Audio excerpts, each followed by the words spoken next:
Welcome, everyone, to the Meet the Candidates Forum, co-hosted by Noon Kiwanis and Access Television. I am Sarah Duffy, and Vice President of Noon Kiwanis, and I'll be your moderator today. It's our privilege to provide an opportunity for residents to become familiar with the people running for City Council office. Today's forum will be broadcast several times on PEG Access prior to the November 8th election. We will also update a link to social media and the city website. Again, I'm pleased to be your moderator for all the forums in this series. Today we will meet candidates from Ward 1. We have Jim Fish and Ruth Rosengren. Ward 1 represents citizens in generally the southeast part of the city. These residents vote at the fire hall. We also welcome Anthony Hicks, the incumbent city council member from Ward 4, who is running unopposed. Ward 4 residents vote at the Hillcrest Gymnasium. At the outset here, I'll just go through some preliminary kind of ground rules. We'll open today with the candidates introducing themselves and sharing with us why they are running for City Council. They will have 3 minutes for this introduction. After that, we'll go into the question and answer sessions. We will rotate who answers first so there is no unfair advantage. The answer period for these questions will be 2 minutes. Jean here will serve as a timekeeper today, and she'll wave a yellow flag when there are 30 seconds remaining and the red flag when the 2 minutes are up. All candidates have seen these questions, so there's no unfair advantage to going first. We'll start the clock when the candidates begin speaking. If you need me to repeat a question, just ask me to do so and I will gladly do that. We'll conclude today by offering each candidate the opportunity to give a 2-minute closing statement. We ask that the audience please respectively listen to each candidate's response and avoid conversations during the forum. Also that you all silence and or turn off your cell phones. Is everyone ready? It's like university challenge. So again, each candidate will begin with a 3-minute opening statement about why you are running for City Council, and we will start with Jim. Good afternoon, everyone. I'm Jim Fish. I've lived in Fergus Falls for 46 years. My wife and I, Barb, just were married 49 years ago last Friday. We have 2 children, 4 grandchildren, 2 boys, 2 girls. I started out working for Otter Power back in 1970. Left there in '87, went to work as a utility supplier salesman, leaving there to work as a manufacturer's rep for a number of years. Retired 8 years ago after owning and being CEO of Minn Kota Electrical Sales. I'm running this year because there's some things that still I would like to see done in Fergus Falls. I've been on the City Council all but 3 of the last 30 years, serving Ward 2. I moved last year into Ward 1, having now living out by the golf course. There's several things that I feel I would like to see done yet in Fergus. And I think with my experience of being on the council that we can help to get those things done. Thank you. Thank you. Next we will hear from Ruth. Hi, I'm Ruth Rosengren. I moved to Fergus Falls with my husband, Ben Durbin, when he was called to be pastor at Augustana Lutheran Church. And together we're raising our very, very busy 1-year-old daughter here. I grew up in Garfield, Minnesota, just about a half an hour down the road, and I'm familiar with small towns and this area in general. I have 2 sisters who live in town too, so I was fortunate to get to know the town a little bit before we actually moved here. I'm running for City Council because I believe that this council does need a fresh new voice, and I believe I can be that voice. Even though we've been here for a couple years and we've gotten to know the town pretty well, it was a hard town to break into, I would say, and hard to know about all of the opportunities and amenities that Fergus has to offer. And one of my biggest missions is to make life better for those who already live here and make life easier for those who are moving here. by offering incentives for starting new businesses and just overall improving the communication from the city. I'm a project manager and a business analyst, and I've managed projects of all sizes. I know how to get things done. As an analyst, I kind of consider that being a data nerd. I really like looking at the hard numbers and seeing what story they have to tell. When I look at the numbers that Fergus has, I see jobs available, vacant storefronts, empty apartments, housing lots for development, a lot of opportunity for people to come here and move here. And so anything we can do to encourage that and think creatively about how to do that is what I would support. And finally, I'm running for city council because I am a woman, and I believe we need more women in leadership in general and on this council in particular. I believe that I can be a voice for the female demographic of this town, and I will listen to that voice, but also encourage women to come forward and come to city council meetings and ask questions and raise concerns and get involved on a civic level. So I would be honored to have your vote this November. Thank you, Ruth. And last but not least, we will hear from Mr. Hicks. Thank you. My name is Anthony Hicks. Obviously, I've been on the City Council for the last 4 years. I've been a resident of Fergus Falls for 20 years. Obviously, I'm not a native. I moved here, but I am a citizen, and I'm pleased to be a citizen of the United States of America. One of the reasons initially for running for council was, probably not dissimilar to what we've heard today, that there is opportunity for the city, and I felt that often it's easier to sit back and say, why don't they do this and why don't they do that and why don't they do the other things, but you have to step up and physically do it yourself, and you shouldn't criticize people for necessarily the decisions they make if you're not prepared to put yourself in that position. I'm a member of the Economic Improvement Commission board and also on the Cadets board, and I believe that I am heavily involved in the community in a civic sense. And I believe that we've made a lot of progress in the last 4 years since I've been on the council, and I believe there's still work to be done. Hence the reason for running on a second term.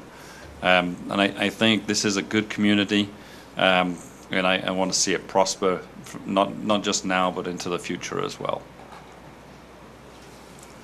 Thank you. So now we'll go into our regular format of 2 minutes per question, and we have 6 questions. I'm going to start with Jim with the first question, which is, with large fluctuations in local government aid, this program and budgeting in general has been an item of concern for the city. Please comment on what you see as priorities the city needs to consider in regards to its budget. Thank you. The budget is a long process.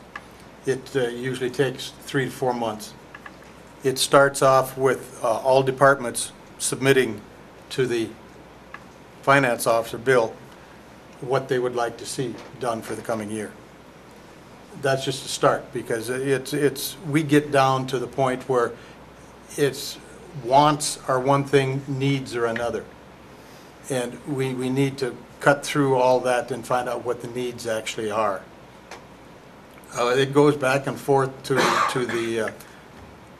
the departments, to Bill, to the committee that puts together the tax levy, and it's a long process. Some of the things that really we need is roads and utilities, the infrastructure of the city.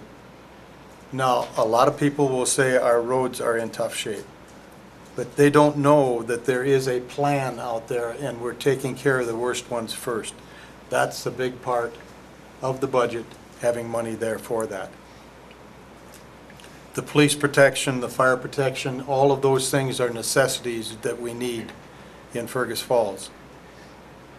The budget process goes on probably 3 to 4 months before it comes to the council.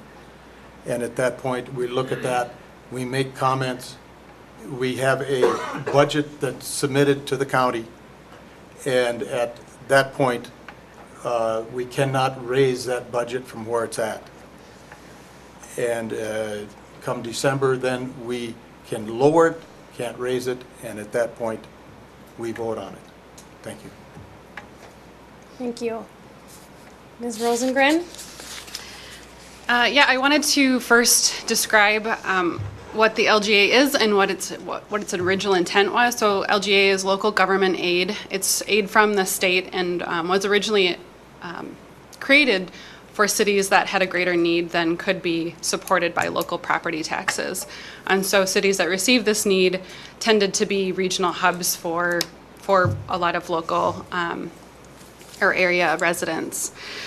It can be used for any lawful expenditure or property tax relief. And last year, in 2016, Fergus Falls received roughly $3.6 million in LGA and is expected to receive the same or just slightly more in 2017. So there's not been a large fluctuation in the last couple of years.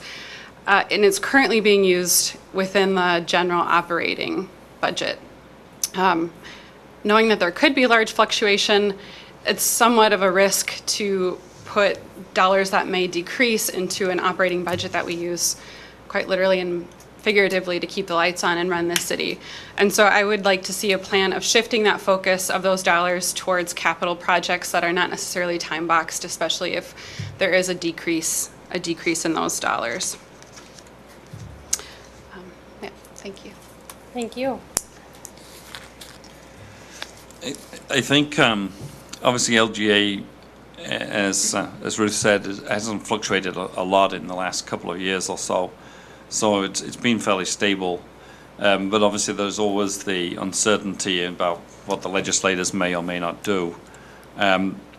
It makes up about 16% of the overall budget, but I think, you know, even small items make big differences in the budget. The property tax portion is only about $5 million of the 45 plus $1 million that the city has as an overall budget.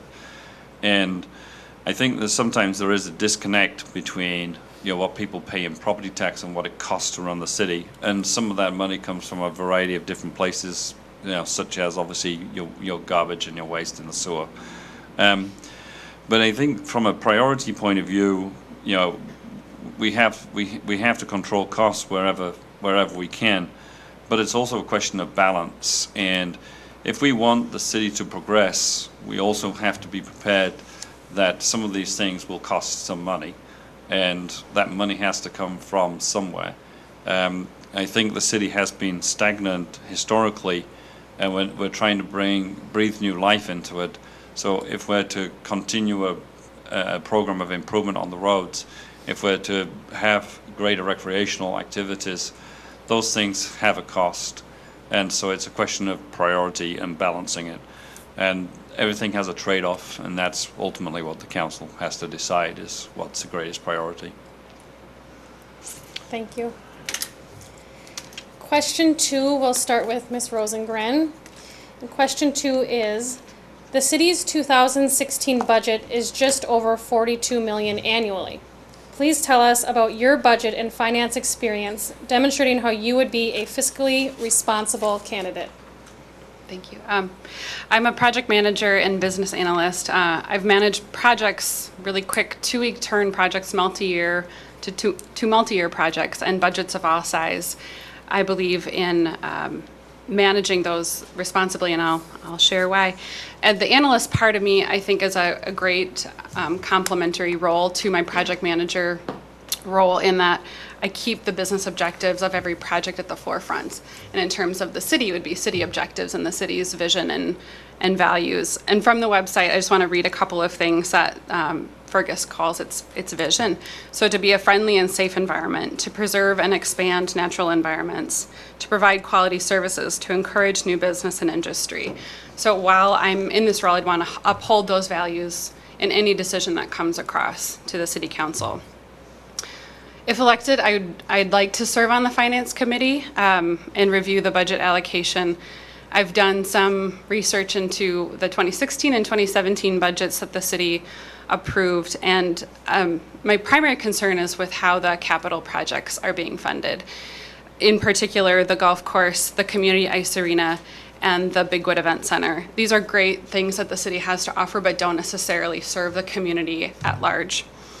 There is a line item in the 2017 budget that $100,000 is being used from the liquor store revenue to fund the golf course from the sewer fund loan. There aren't any particulars in regards to what that loan repayment looks like or the golf course revenue versus expenses. And I'd like to understand that a lot better. Otherwise, from the outset, it looks like the city is bailing out the golf course. So these are the types of questions and analyses that I would provide if elected. Thank you. Thank you.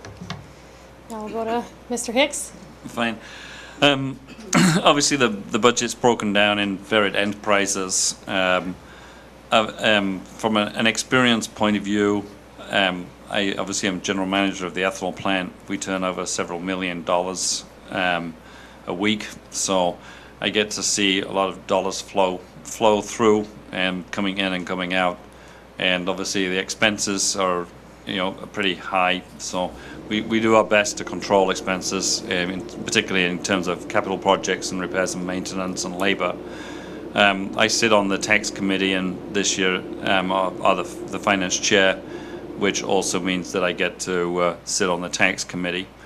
As I mentioned earlier, obviously the property tax is about 11% of the city's budget.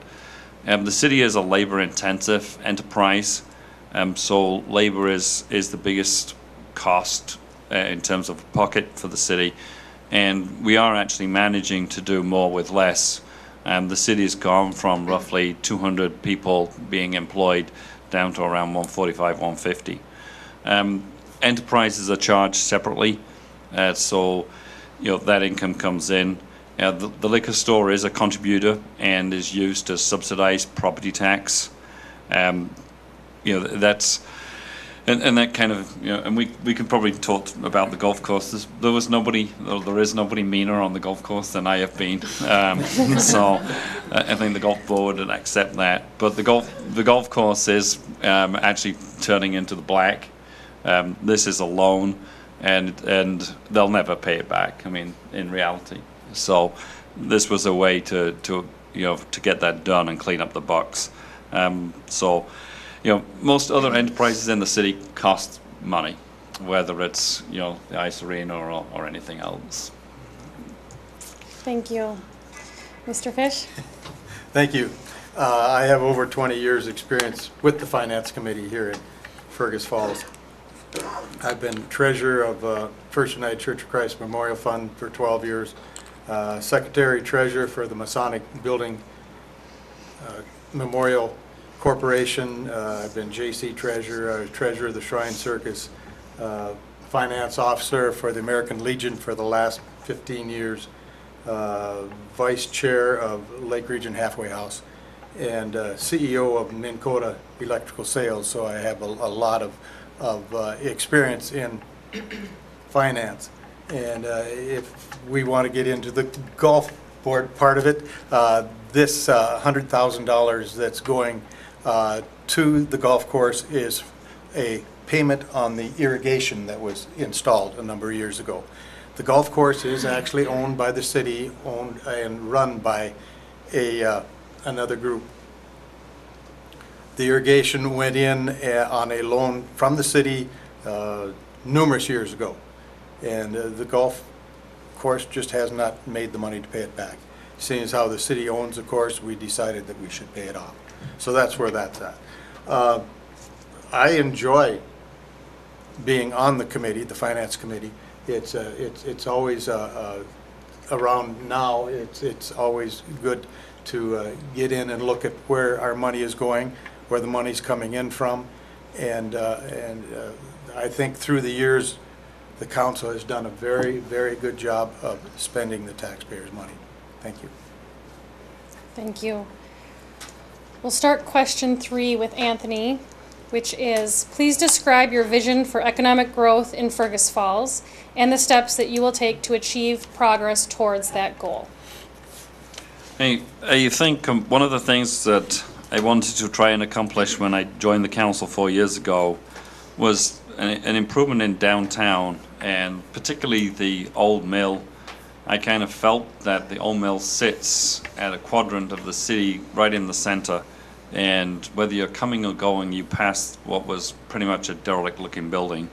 I'm pleased to say that that building is actually being sold to a developer, and hopefully we will start to see some meaningful work being done on it this next spring, turning it into not just an eyesore, but something that will generate both revenue for its occupants as well as for the city. I sit on the Economic Improvement Commission board, which is very much been focused on bringing better jobs to Fergus Falls. But one of the big issues that we've faced is, in fact, not having enough workforce for the businesses that already exist. Because as much as getting a new business to come to town, there's a lot of potential in the businesses that we actually have.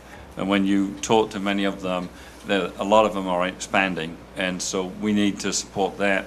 And we need to find places where people can live and where they can not only work. So we're addressing that labor shortage, and that's not just unique to Fergus, that's a rural Minnesota issue. And a lot of enterprise has been done on building housing, and I think we've used TIF to do that, and we're pleased that with Aura coming to town that we've been able to use tax increment financing to encourage a business, and those are new jobs that will pay well. So we're on the beginning. We're going in the right direction. Thank you. Jim? Economic growth, I feel, is a product of the city and EIC. We're always more than willing to work with EIC. There are a lot of jobs out there, but not a lot of people to handle them, like Anthony said. We have been, and everybody has been working with the schools here, the high school, the college, to put courses in for the workers on what is needed in the city. Welding was one of them, and they've done a welding course out here to help with the people so that they can learn to weld and then work for the companies here in town. Quite often EIC will come to us with projects, and I do not remember any project we have turned down as a council. The council is always more than willing to work with EIC and with anybody. Well, I can't say anybody because there have been some things at the Kirkbride that didn't really go the way we wanted them to. But we as a council have always vetted out everything on those that have been in here to do things in the city and have been more than willing to work with them. Thank you. Thank you. Ruth? I believe a vibrant downtown is key to attracting both tourists and residents to Fergus Falls. While tourism is not my main objective here, it is growing in rural areas. Fergus Falls has a particularly low cost of index in regards to the rest of Minnesota, and is a regional hub for commerce and healthcare and outdoor recreation. So there's a lot of great things going for it, and we just need to get the word out, improve our communication. As the county seat of Otter Tail County, I believe we have a responsibility to make this city stronger through collaborating with other cities. There's a lot of small towns in Minnesota that have become home to a lot of immigrant populations, and that's one area that Fergus Falls has not, it's not as diverse as a lot of other small towns in outstate Minnesota. And I'd love to see Fergus become home. I think we could be richer for it, and collaborating on services like bus service with other local nearby towns, and provide an opportunity for people to either work here and live in another small town or vice versa. Fergus Falls is a really tightly knit community, which I don't think is a surprise to anyone, and I think that's really amazing. A lot of businesses have been started by close relationships, and I think that's an amazing thing, but it's can be a weakness for people coming into this town who don't have those relationships, and it takes years to form them. I'd love to see the city offer incentives for creating new business, for bringing new business and industry into this town. I know there are some tax incentives that are available. They're not always easily findable. Thank you. Thank you. The next question will start with Mr. Fish, and it is, what are your top, excuse me, what are your top 3 priorities for the city? I don't know that I could just limit that to 3, but number 1 for me is to continue to have a first-class police department and fire department. I feel we have the best around right now. We will continue to work on the streets, starting with the worst and going forward. Like I said before, people don't realize that we actually do have a plan for doing that, because we have a number of streets that are in bad shape, and we understand that. There is a plan for getting those back into shape. Another one is getting the best use of the Kirkbride facility. We've been working on that for a long time, and hopefully we can bring that to fruition and get some things going out there.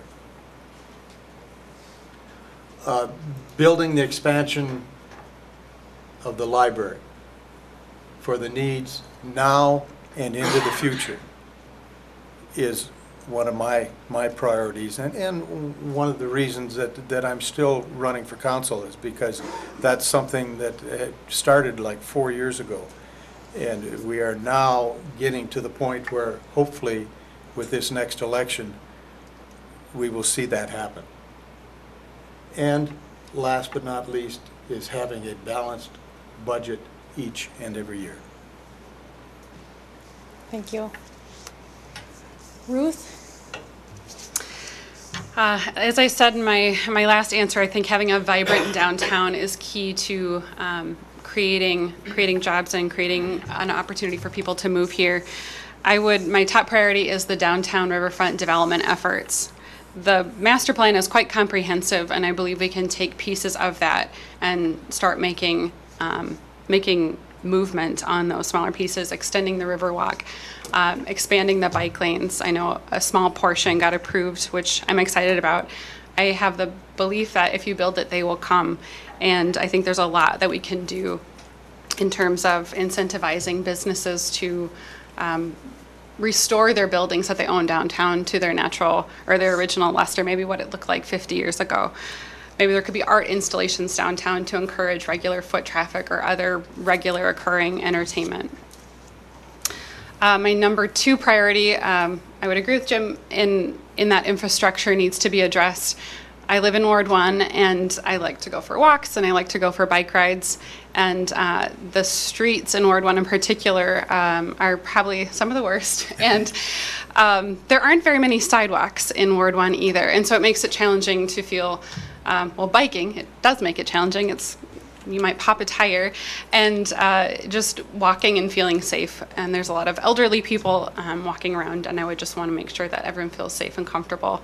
I was excited to see, I did look at the 2017 plan, and a lot of the Ward 1 roads are being addressed. And I'd like to continue to prioritize the worst out there.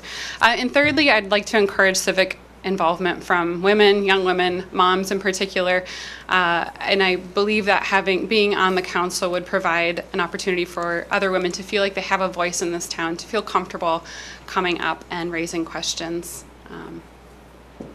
to a council that has historically been all men. Thank you. Thank you. The 5th question, we'll start with Ruth. Don't Did I forgot about you. I'm sorry. You wouldn't be the first person. I'll keep my top 3 priorities are fairly short anyway. The first thing would be maintain momentum. I think we have good momentum at the moment. We're moving in the right direction, and we need to continue that energy in doing that. We need to continue to revitalize the downtown. The master development plan is a part of that, and I think that will yield a lot of good things, and from that we can leverage that to get some state aid and state grants that will help us accomplish some of the items on it. And we've been successful in getting a grant. Whether we use it or not is a different matter, but it just shows that money is available, and I think we've done a poor job in the past of leveraging that. And basically to continue to try and attract people, both as residents and as manufacturing businesses. And I think, we're working a lot closer now with the county than we ever have. And, Ollie the Otter and the West Central Initiatives, Live Wide Open campaigns, there's been a lot of city involvement. It's been a triplex of people working on that to get it going. And I think those are all positive things for where we're at. Now you can go to the next question. Thank you. My apologies again. All right, the fifth question, we will start with Ruth, and it is, what is your perspective on the Kirkbride building? Sure. My perspective is that it's this beautiful building full of history, full of architectural character. I just wanted to tell a quick story. When I'd been to Fergus Falls a number of times before I actually saw the building, and got a tour of Fergus when we drove up this hill, and there was this palace, and I was blown away. I was absolutely blown away by the grandeur and the beauty of this building, and then learning the history that it used to be a home for soldiers suffering from PTSD.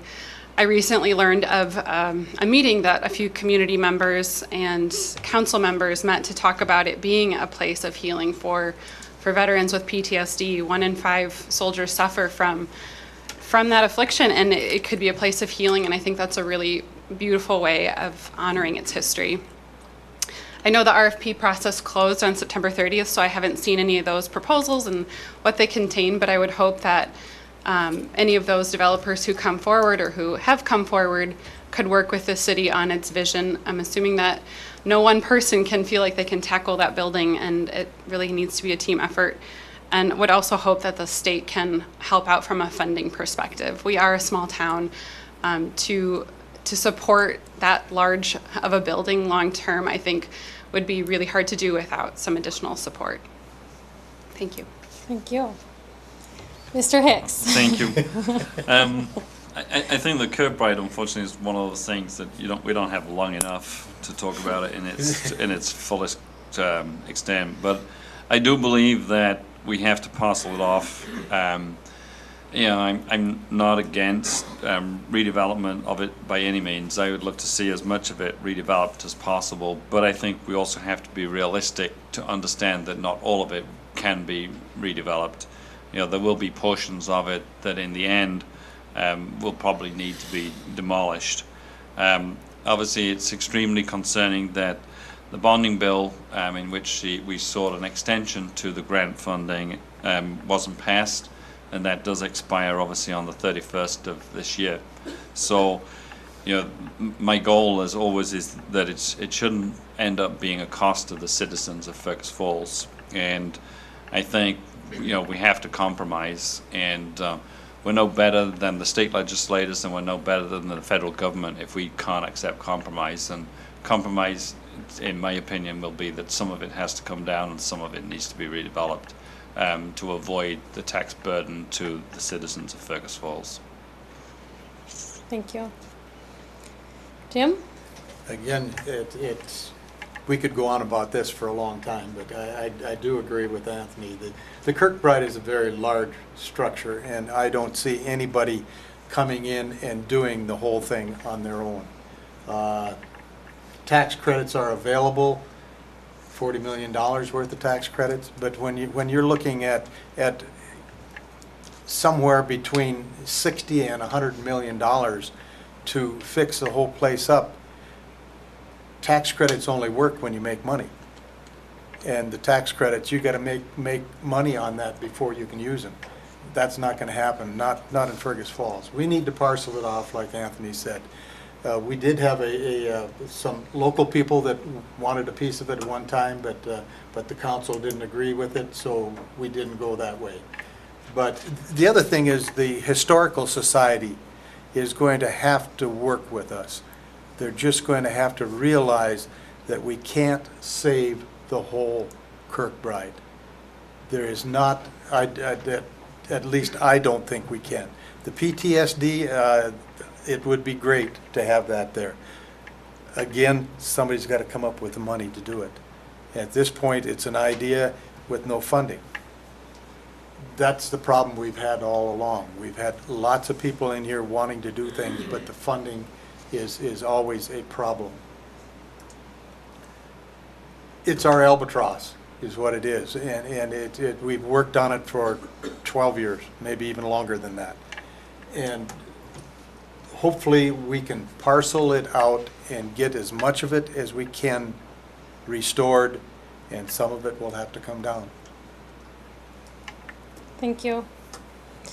The last question will start with Anthony, and it is, serving on the city council is a big time commitment and can be unpredictable. Tell us about your ability to serve in this capacity. Obviously, I can speak from experience.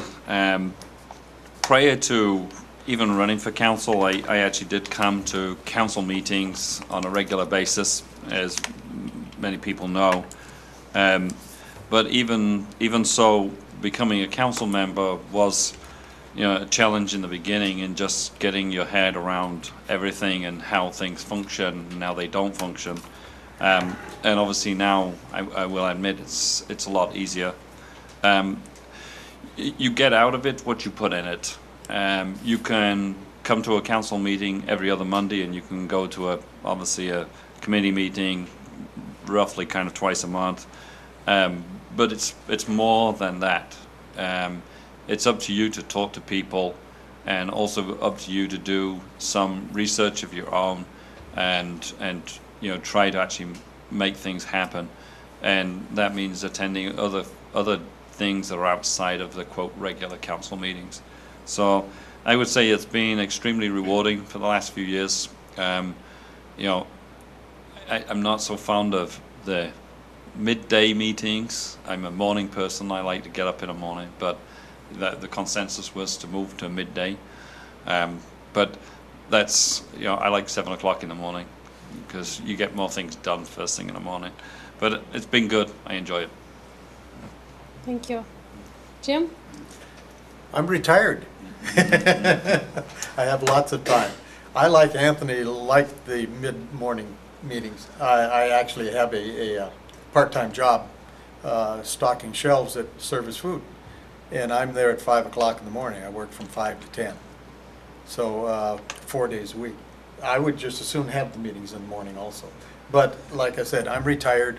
I can take the time that is needed to do the job, and have for the last 8 years. Thank you. Ruth? Yeah, there's a saying that if you want something done, ask a busy person, and that's true of me. I probably, to my husband's chagrin, the more I do, the more energy I have. And I have a really supportive husband in terms of childcare. I work part-time, so I do have that flexibility of attending meetings and attending events. So I will make time for what's important. More than attending meetings, and I think it's important to get out there in the community and meet people and hear what they hope for in this town, and attending community events and patronizing local businesses, all of which we both have done since we've moved here, and really enjoyed just walking Fergus Falls. And so that's a big part of what I see as the commitment of being a council member. Thank you. Thank you.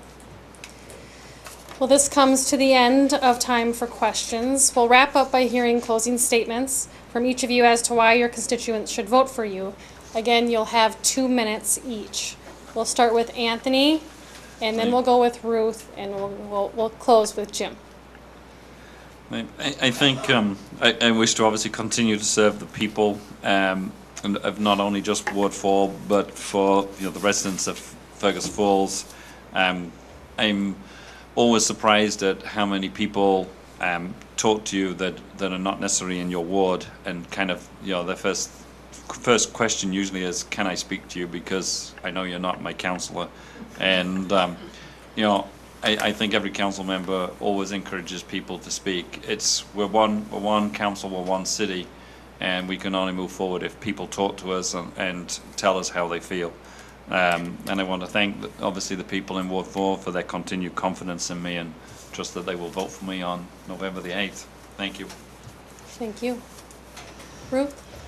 Yeah, thank you. I hope that in the last 40 minutes that you've seen that I can be a great addition to the team. And that's what I believe that the council is and should be, is a team working together. And for the betterment of Fergus Falls, I think we can make decisions quickly if we function as a team to. I've been preparing for this, but also campaigning for a couple of months and doing my research on a lot of the issues. And I will also bring that to each meeting. I'll prepare and read the agenda packet and come with thoughtful questions. And I promise to keep the whole of Fergus Falls in mind as decisions come across the table. I feel like it's an exciting time to be in Fergus Falls. There's a lot going on. There's a lot of different projects, and I want to be a part of that decision-making process. And so, again, I would be honored to have your vote November 8th. Thank you. Thank you. Jim. Again, I'm retired. I do have the time to serve. There are projects like the library, the Kirkbride, and everything that I've worked on for years. And hopefully we would be able to bring those to fruition. I've enjoyed my years on the council. It is a camaraderie. We have done great things here in Fergus Falls through the years, and I would like to continue doing that for another 4 years. I understand I'm in a new ward, so I'm out knocking on doors and talking to people and see what's going on, what they want in this ward, because I've known for the last number of years what the people in Ward 2 want. Ward 1 is a different ward. So I'm excited to run again, and hopefully I will receive your vote. Thank you. Thank you. Well, thank you everyone for attending today. On Wednesday, we will meet the candidates from Ward 2. Also, please remember to vote on November 8th. Ward 1 voting takes place at Fire Hall, and Ward 4 takes place at the Hillcrest Gymnasium. Like I said, Wednesday we'll meet the candidates for Ward 2. Thursday we'll meet the candidates from Ward 3. And a week from today, on Monday the 10th, we will meet the mayor candidates. On November 8th, the polls are open from 7 a.m. to 8 p.m., so don't forget to vote. Thank you.